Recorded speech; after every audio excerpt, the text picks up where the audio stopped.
my name is Elvis, and I'm going to do a slideshow for you. It's called The Affection Convection. This is an old girl. An old girl with a squirrel. She watched once from her window a determined squirrel mother throw her tiny squirrel baby off the second-story rooftop. Ooh, she thought it a tragic accident until it repeated this incident.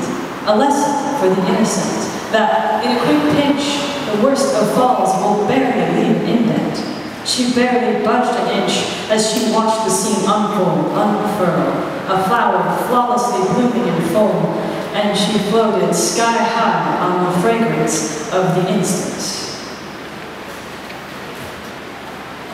Who are these people?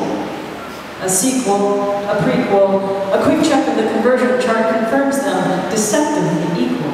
He and he, the essential sequential, he and he, testosterone homophones, wearing matching black slacks and carrying key rings of plain rings. On birthdays they both sing the same silly addendums, neither ever feeling being outdone, it's just fun for them.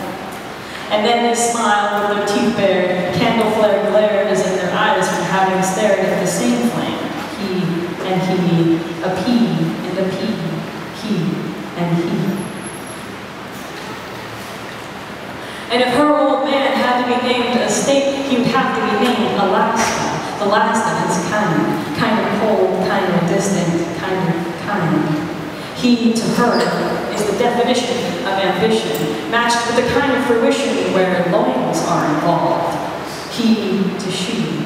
And if he's watching TV, and he likes to watch TV, you can sneak in a stare long enough to see this. On his skin, traveling herds of wapiti, running down his face like a shadowy flock of birds down his chin, offering up clues about where, over the years, that he's been. He's been where he's been. A husband, a has-been, breadwinner, deer skinner, the one friend to an old friend. He's been where he's been, and he's been there. He's a lone white wolf packed tight and devoted, soft-coded.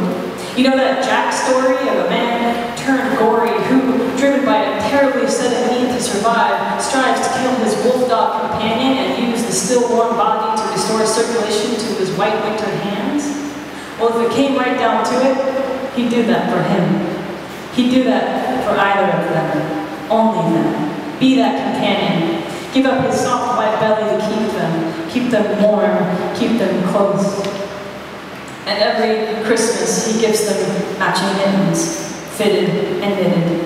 And in the smallest font feasible, on the smallest peg readable, is written in red, "May you always be warm."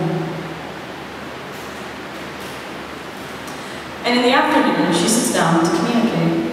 She thinks better in letters, so she jots thoughts on the blank of cards bought years ago or hours ago.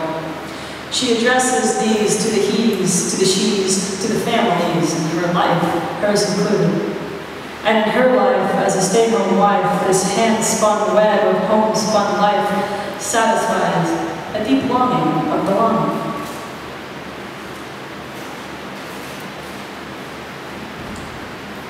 She thinks he's sleeping, a little baby chick hatched from a shell.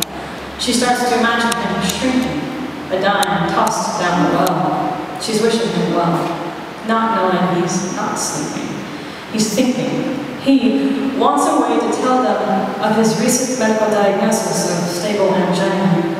Simultaneously, she wants a way to place his entire being in her able vagina, to regestate his greatness and birth him like the capital V version, a capital H version of him she can hold close and coo to, wipe the slime from his face. Momentarily, she will wake him from his slumber for supper, where he will need grace. She tried once to grow a spine made of wine. It didn't work. It made her head hurt, and it was fine, because, well, it was just that one time, she reasons. That glum, season. She colored the clouds with red that went to her head and fell asleep alone in their bed. Well, through that experience, she triumphed. Popped the cork off her serious, raised her glass to her delirious self, and accepted the self-praise proper. Now, she pauses, intermittently, as she wraps up his presents.